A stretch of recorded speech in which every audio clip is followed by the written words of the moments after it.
Welcome to The World Below, The War in the Heavens, a podcast exploring the adventure, the intrigue, and the magic of a land that lies beneath the celestial battle between gods and demons, a clash that has gone on since time immemorial. I'm your guide, your interlocutor, and your host, Michael Pryor.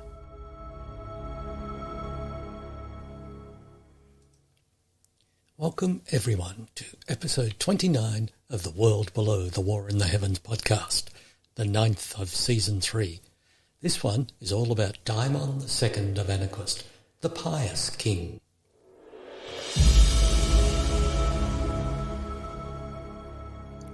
The overview. King Dimon II, 442 to 445, was born in the year 412 and raised in Brel, the realm in the far north of the continent on the Great Northern Gulf. It's a tropical and lush land that his grandfather had fled to after Agrippina the Cruel usurped the throne of Anaquist.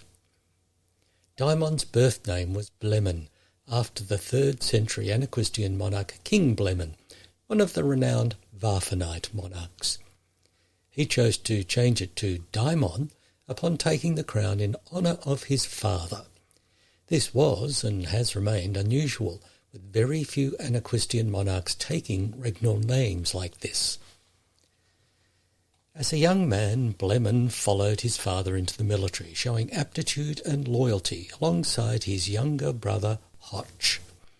He excelled in swordplay and gained a reputation for a dazzling style, but he was judicious with his aggression. He's recorded as advising to cool off more hot-headed contemporaries. There's battle lines being drawn. Nobody's right if everybody's wrong. He fought with his father and brother in a number of important battles and was instrumental in repelling the Anaquistian navy's exploratory raid on Egbern, capital of Brel, in 427. More importantly, he was vital in the famous Battle of Tejemain Pass, where Queen Keska's plans for conquering the continent were smashed. He moved to Anaquist with his father and brother in 429, when his father took the crown.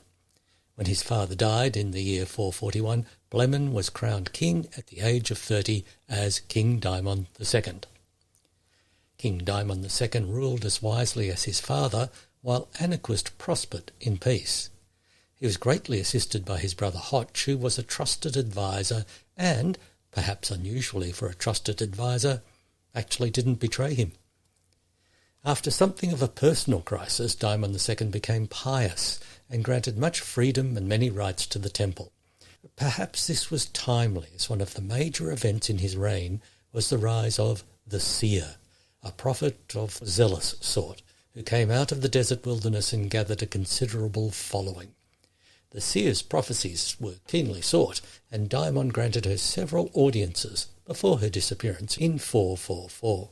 Dimon died in 445, aged only 33, taken by an illness that swept the continent, a plague of a sort unknown at that time, but something that would reappear in waves throughout the history of the world below the war in the heavens, where it has universally been known as the Red Fever. Perhaps because of his short reign and his attention on matters spiritual rather than temporal, Dimon II left no cylinder in the Library of Souls and only a brief record in the Annals. Most of the detail of his realm comes from the account that his successor left in the same place, as since Dimon II had no children, his brother Hoch succeeded him, and followed his brother's example by taking the name Dimon and becoming Dimon III.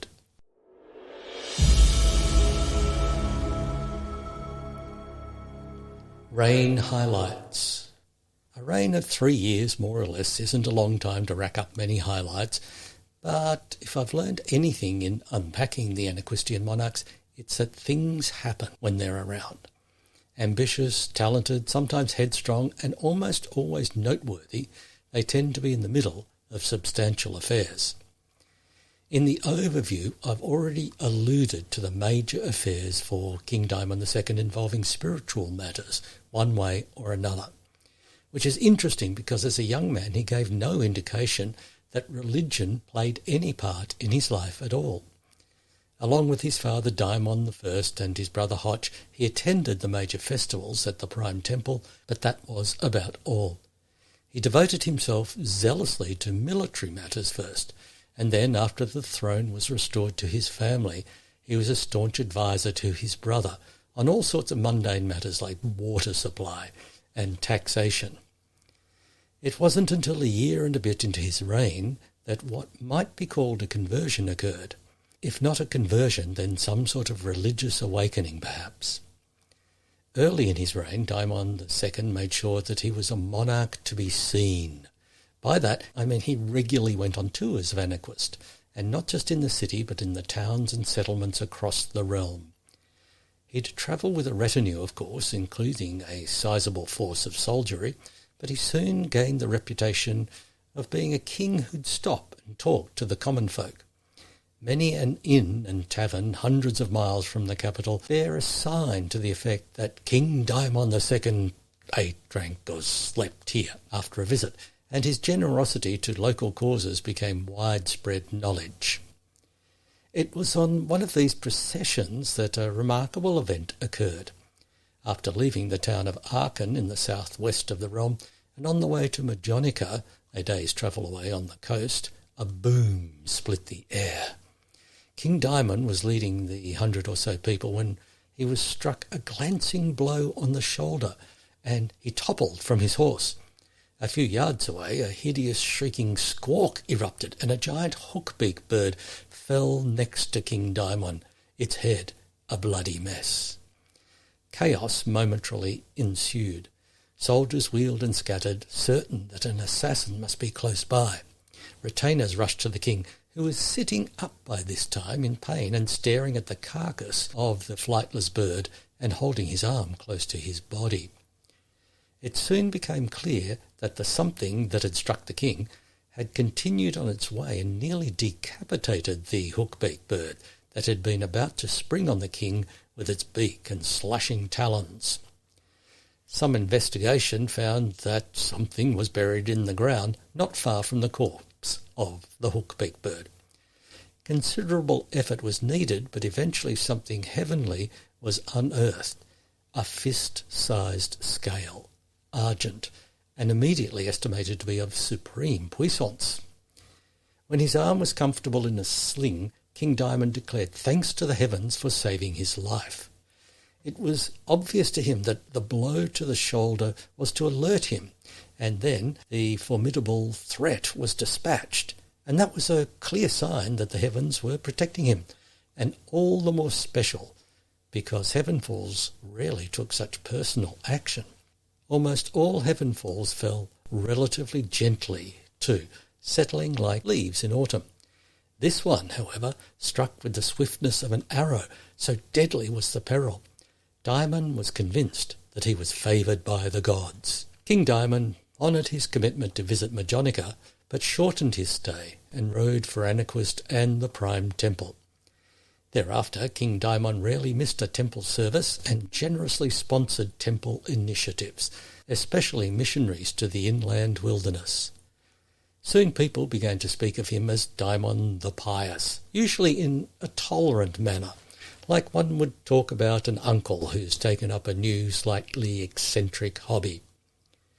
At this point in the 5th century, the temple was well established and was well embedded in the society and culture of Anaquist. Less so across the continent, but it certainly had a robust presence throughout the world below the war in the heavens. With Dimon's backing and approval, however, the temple entered a phase of growth, as well as a period of increasing riches. Dimon granted land to the temple throughout Anaquist city and throughout the realm. The temple used these for, naturally, temples, but it also became a substantial landlord after building commercial premises and leasing them out, riches begetting riches, so to speak, and riches then begetting power and influence. King Dimon's sudden interest in religious matters and religious affairs were interpreted by some, even within the temple, as Anaquistian cunning, using religion as a means to further power. After all, many had joined the temple for just that reason. However, his continued non-interference in temple affairs suggested otherwise.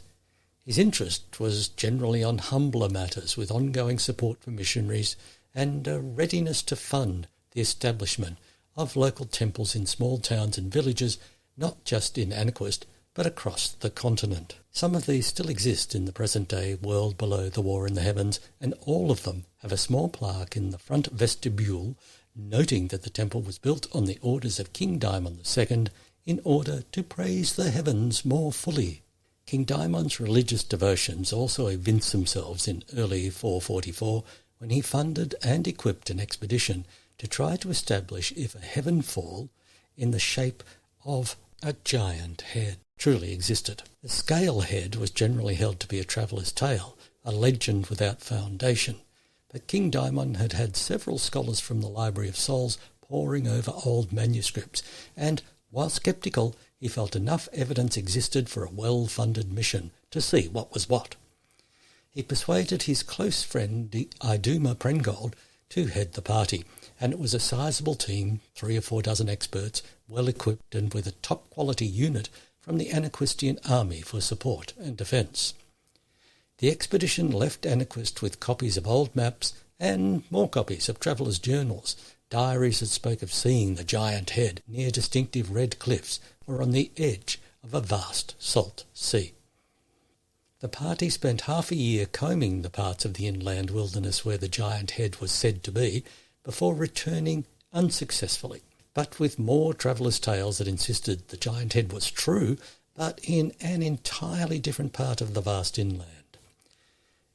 Dimon II begged for more money and more backing for a second expedition, but King Dimon declined, fearing that his good friend had returned touched by his hardships and was struggling with reality. He appointed Rengold as head of the household cavalry, a new unit alongside the palace guard, personally faithful to the monarch of the day.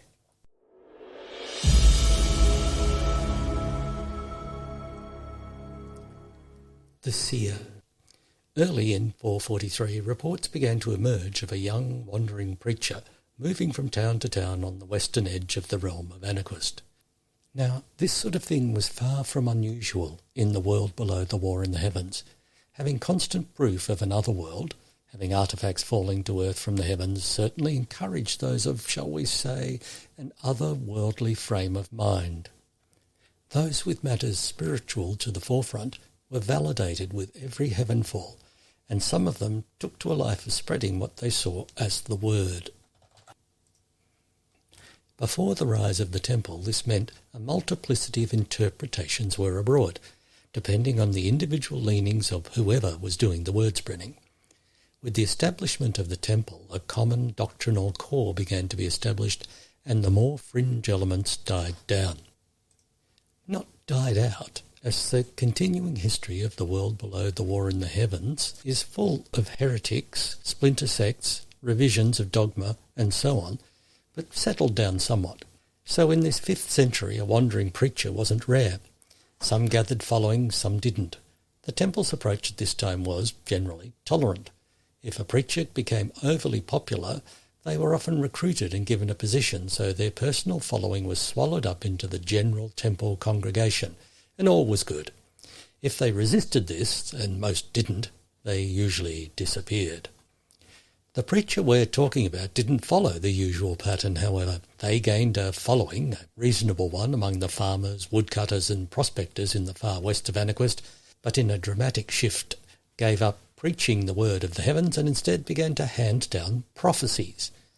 Again, rare but not unknown. Oracles, self-appointed and hailed by many, appear throughout the history of the world below the war in the heavens. Abelard of Ing in the eastern mountains wrote a slim, cryptic text dated to the year 99, purporting to predict the events in the reign of Kenil I, 113 to 119, 113 to 199. But since later historians suspect that this text was actually written in the year 211, little account is given to Abelard of Ing. Isaura the Arenthian was often sought for her oracular pronouncements in the late 3rd century, and fortunes were reputed to have been made and lost, depending on how these pronouncements were interpreted. The preacher in western Anaquest, soon dubbed the seer, settled in a cave on the banks of the Denburn River, near the town of Denbridge, and was visited for her prophecies, which at the time were of a particularly local and helpful kind, predicting the weather, the river flow, and, importantly, any raiders in the area. Denbridge, being on the fringes of Annaquist, was vulnerable to raids from the wilderness and had suffered in the past. The seer's warnings proved to be remarkably accurate, as were her weather and river forecasts. Skeptics suggested that most of her predictions were merely good guesses based on observation, and that she had informants from likely raiders, letting her know in advance of movements in the area. But none of this stopped her stream of visitors and perhaps worshippers. Eventually the temple took notice and sent an examiner from the prime temple to investigate. When the examiner hadn't returned after a month, another, more senior examiner was sent, who reported that the first examiner had stayed and become a virtual acolyte of the seer, adopting a role as her personal assistant and bodyguard. The temple made the usual offer to the seer to join its ranks, but she declined. More pressure was about to be brought to bear on her, but the king intervened, inviting her to an audience at the palace. All Annaquistian monarchs from the founder onwards understood the importance of an intelligence network within the realm and without, to keep apprised of developments that they needed to be aware of in case action was required. King Dimon was no different, but, according to Tai Dao in his book Spirituality During the Annaquistian Restoration, 2016, his network was given the extra responsibility to monitor events of a religious nature. This could have brought the king into conflict with the temple, which naturally kept a close eye on these matters throughout the continent, but the king had generally not made a fuss about this. The king's invitation to the seer, however, was more than monitoring. Some in the temple saw it as interfering in matters spiritual, and they were even more concerned when the seer's audience with the king resulted in her being offered a position at court, which she accepted, a contrast to her rebuffing of the temple's offer of a position. Within weeks of arriving at court, the seer was part of the king's advisory council, and fears were held about her influence.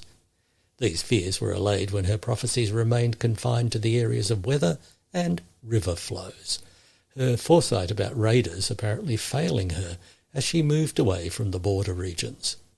Gradually, though, she became morose and uncommunicative, and more unhappy in the city. Upon her request, Dimon II allowed her to sequester herself in a remote temple institution in the far east of the realm. When she died of consumption in late 444, he built a fountain in her memory in Lowtown, representing her as a blindfolded water carrier.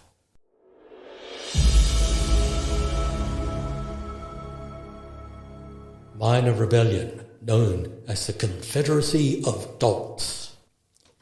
Late 444 was also the time for an incident that is indicative of a certain type of historical moment. We often hear of great events, overthrows, wars, important social and cultural revolutions, and more history brings us important domestic histories about the way people actually lived. But one type of event rarely registers in the pages of history, and that's because they're almost insignificant. They barely cause a blip, despite what might seem like ominous beginnings.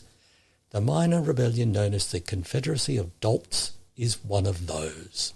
Every ruler has those who are unhappy with their rule, the malcontents, those with real or imagined grievances, the ambitious. Dimon II was no exception, but the rebellion that occurred in late 444 was so inept, the rebels so feckless, that it began, rose and fell apart with hardly any impact at all on Annaquist and its people. It fully earned its nickname, the Confederacy of Dolts. For your information, I'm getting most of the narrative here from Bathsheba Muldoon's book, The Confederacy of Dolts. It was published in 1988, and to my mind, there has been nothing more accurate, more acute, nothing more comprehensive, nothing better written since. The ringleaders of the Confederacy of Dolts were an unlikely pair. Apart from being in their early 30s, they had little in common. Egidius Lalin was from a rich old Anaquistian family, the second child of Euclid Lalin and Polyxena Fedmar. Syra Queg, on the other hand, was the oldest child of Dominica Queg, who was one of Queen Keska's guard and was killed at the Battle of Tejemain Pass. Syra Queg was not rich, and when she met Egidius Lalin, she was working as a farmhand at the Lalin family estate. One way or another they got talking, and soon Egidius's incipient feelings of resentment and mistrust were being fanned by Syra's seething bitterness at the way her mother's employer and mentor had been overthrown. She wanted nothing less than the overthrow of King Dimon, and Egidius went along with that. Soon they had recruited an inner cabal of rebels committed to the cause by way of talking to people in bars and taverns. With Egidius's money, Syra leased an old farmhouse just outside the outskirts of Lowtown, where one of their co-conspirators proudly chalked "Rebel Headquarters" over the front door. It remained there for days before Syra saw it and had it rubbed out. Then she used a stick to instruct the inner cabal on the need for secrecy. Bruised and with nasty splinters, they saw reason. Meanwhile, convinced that a small, committed and well-equipped army would be needed to overthrow the king, Egidius went about recruiting on a large scale. Throwing money around like water, dozens were soon flocking to the rebel headquarters, ready to be inducted in what Syra was calling the Army of the Just and True. Word got around, and dozens of recruits soon became hundreds. Tents were erected, weaponsmiths' forges were running night and day. Recruits were slapped into something like a fighting force. Naturally, none of this went unnoticed by authorities. After the fall of Queen Keska, King Dimon I had purged and modernised the Anaquistian army. The king's intelligence service liaised closely with this new army, which in 444 was commanded by Fausta Shanfoot. Spies had been keeping her well apprised of the minor rebellion. It posed no threat. The hundreds of recruits had become dozens again, as many took their sign-on money and scarpered quick-smart, before some signed up again, since the rebels' record-keeping wasn't all that it could be. But Shanfoot made sure that she had several of her trusted people recruited to be on the inside. Soon stories emerged of lack of food, lack of water, lack of weapons, and an almost complete lack of discipline among the rebels. Each evening the entire cohort was harangued by either Syra or Egidius. Syra's tirades lasted for hours and woe betide any rebel whose attention wandered. Flaming with anger, she itemised her personal grievances over and over before listing the perceived failings she saw in the king and his regime. She extolled the glory days of Queen Keska and her immediate forebears, something that very few of the recruits seemed to agree with. Egidius's speeches were just as long, interminable descriptions of how he'd been mistreated, how he'd been overlooked, how he had trouble making friends, all in a voice that was described as intensely whiny. The top secret but widely known date for the rebels' march on the capital was the first day of summer. Some would say a propitious day, looking forward to good weather and fine times, but it wasn't to be for the rebels. The rebel army by this time consisted of something under 100 soldiers, most of whom would rather have been elsewhere. It took some fearsome tongue-lashing from Syra before the troops were in order and emerging from the gates of the farmhouse, where they met a force of 1,000 strong, a special detachment of the Anaquistian army under Commander Shanfoot. Called upon to surrender, most of the rebels couldn't do it fast enough, flinging weapons to the ground, dumping shields and unbuckling armour.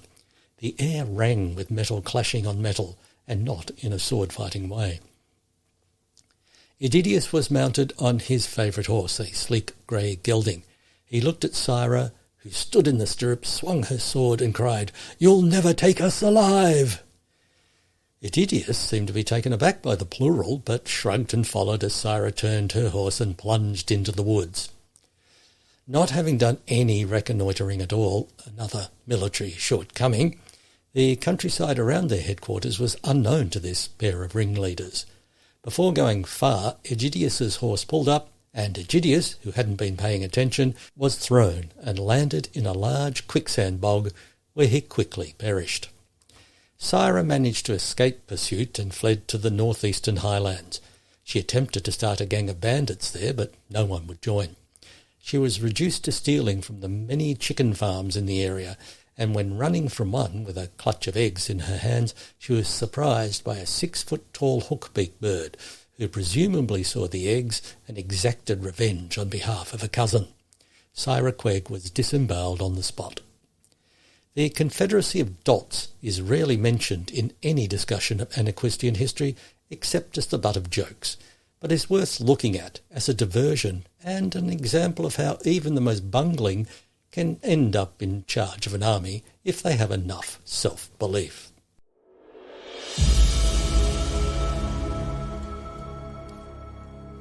Personal life. Dimon II married Alkyone Omwok in 420 when he was only 18 years old. She was a famous beauty and famously headstrong, but much admired. She continued to call him Blemon after he took the regnal name of Dimon, the only person to do so. They had 3 children, Hermia, born in 420, Athanasius, born in 421, and Gloriana, born in 424. King Dimon chose his successor days after his coronation in 442, and he did so by setting his children a task: to write an explanation of why they should be his successor. Dimon judged that Athanasius's effort was the best. Not the longest, Gloriana wrote a lengthy essay describing her many achievements in command positions in the navy, nor was it the most eloquent. Hermia wrote a long lyric poem full of allusions and flattery, comparing her father to the gods. But Athanasius's effort was the only one that mentioned the people. He wrote about governance and representation, fair taxation, and municipal services that he'd improve, matters that his sisters dismissed as boring. Immediately after the decision, Hermia took herself off to Perrin, where she had modest success publishing her own poetry, while Gloriana died in 444, commanding a Benthian fleet, defending against Vesbesili pirates. Dimon has been described by contemporaries as tall but thin, which seems to be an understatement. He was widely considered as gaunt all his life, and despite many varied diets prescribed by doctors, he could never put on weight. He had an interest in dogs, particularly racers, and always had 2 or 3 pets nearby. Dimon II died in his sleep in 444, aged only 33. Doctors could find no obvious cause of death, and he was much mourned.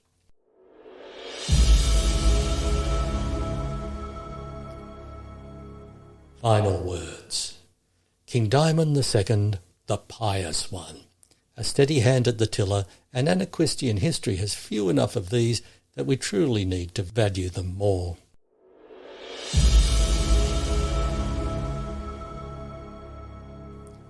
And that's all for Dimon II. Next on The World Below, The War in the Heavens podcast, it's Dimon III. Farewell, and may the heavens smile upon you. This has been The World Below, The War in the Heavens, a podcast exploring the history, culture and esoterica of the world below, a continent of magic and mystery with inhabitants who keep one eye on the sky at all times. I've been your host, Michael Pryor. If you'd like to find out more about me and my books, pop over to www.michaelpryor.com.au. Farewell.